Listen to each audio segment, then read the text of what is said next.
Wednesday. Somebody asked you about the game you were about to play against Tom Brady and company, and you made a prediction. You said you were going to win the game 23-17. Do you remember that moment? I do remember the moment because we got off the bus and checked into the hotel. And I just happened to be walking casually through the hotel. This would be which day? This was Tuesday. Tuesday. Because we had just checked in on Tuesday. And I walked into the hotel, and this guy just walks by me, and he was like, "Are you guys going to win?" I'm like, "Of course. The score's going to be 23-17. And I thought nothing about it. Was he a media member? And he just happened to be a part of the national media.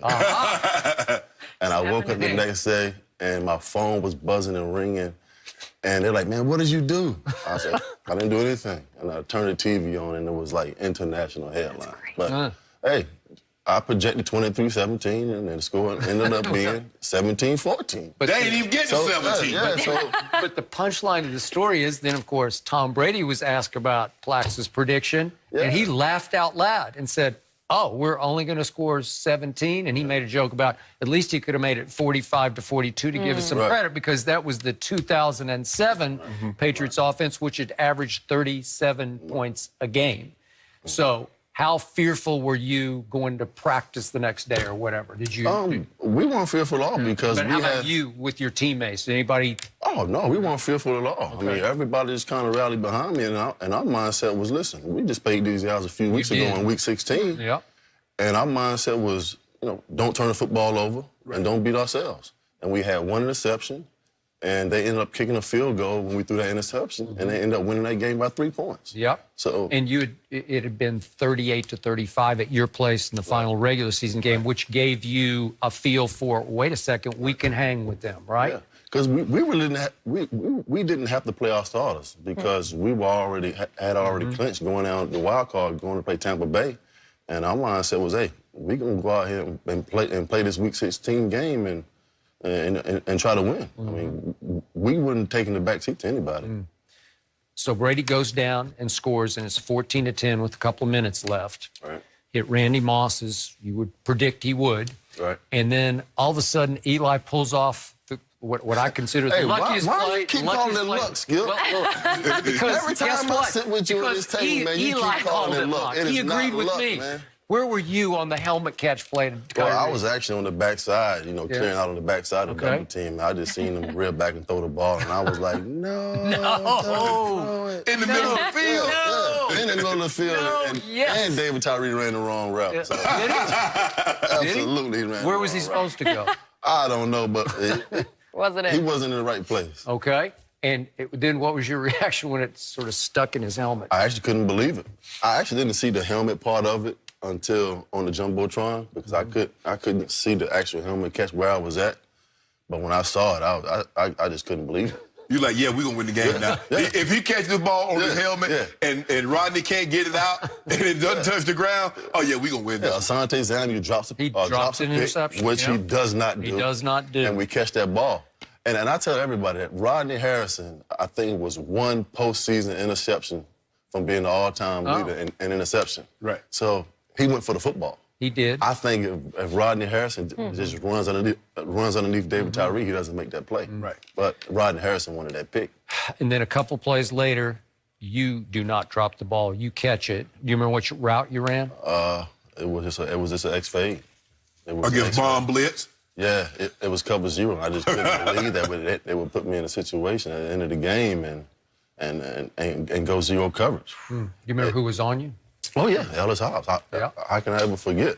And Rodney Harrison actually says, and we did a film directed by Spike Lee called The Greatest Catch Ever, and they went to Rodney Harrison's house and interviewed him about that play.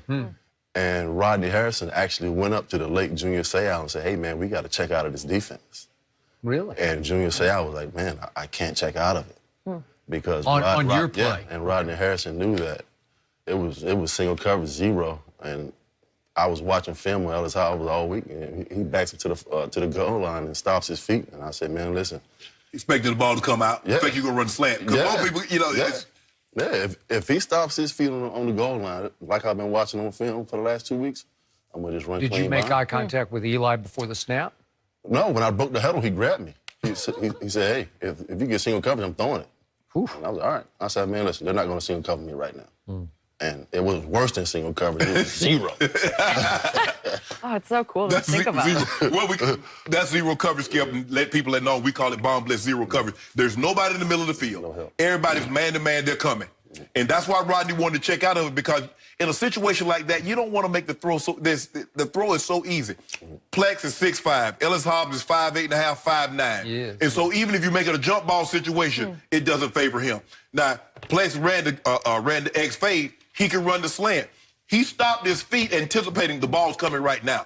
But once he stopped his feet, he couldn't restart again because Plex had already started it into his fade. So now it's a touchdown. It's over.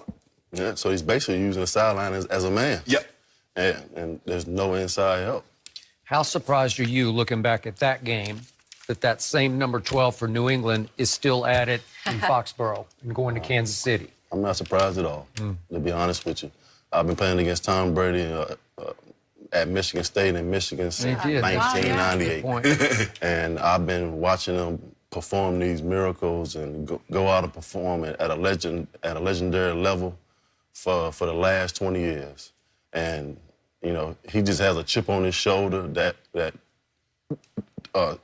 you can't knock it off.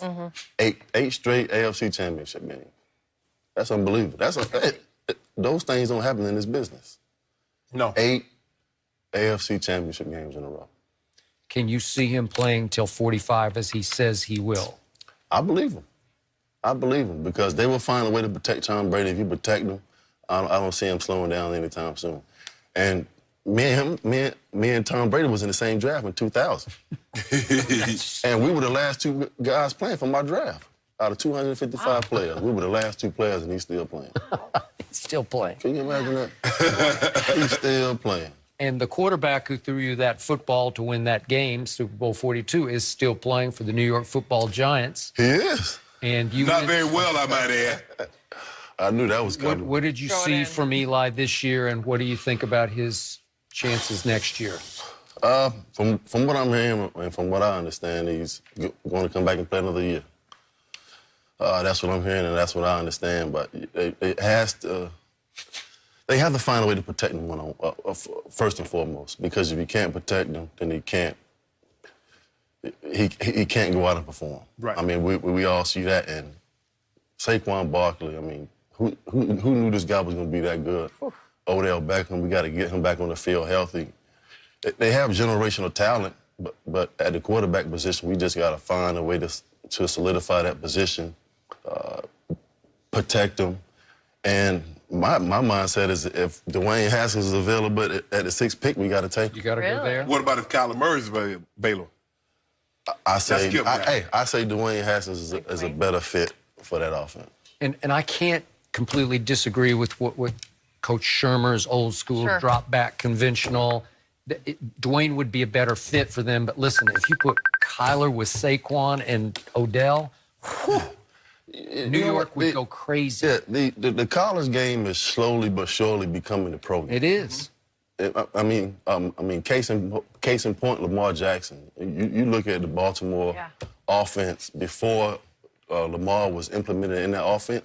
It was a drop-back offense, under center, drop-back offense, and a week later, it's a whole new system. It's all zone read. That doesn't happen. No.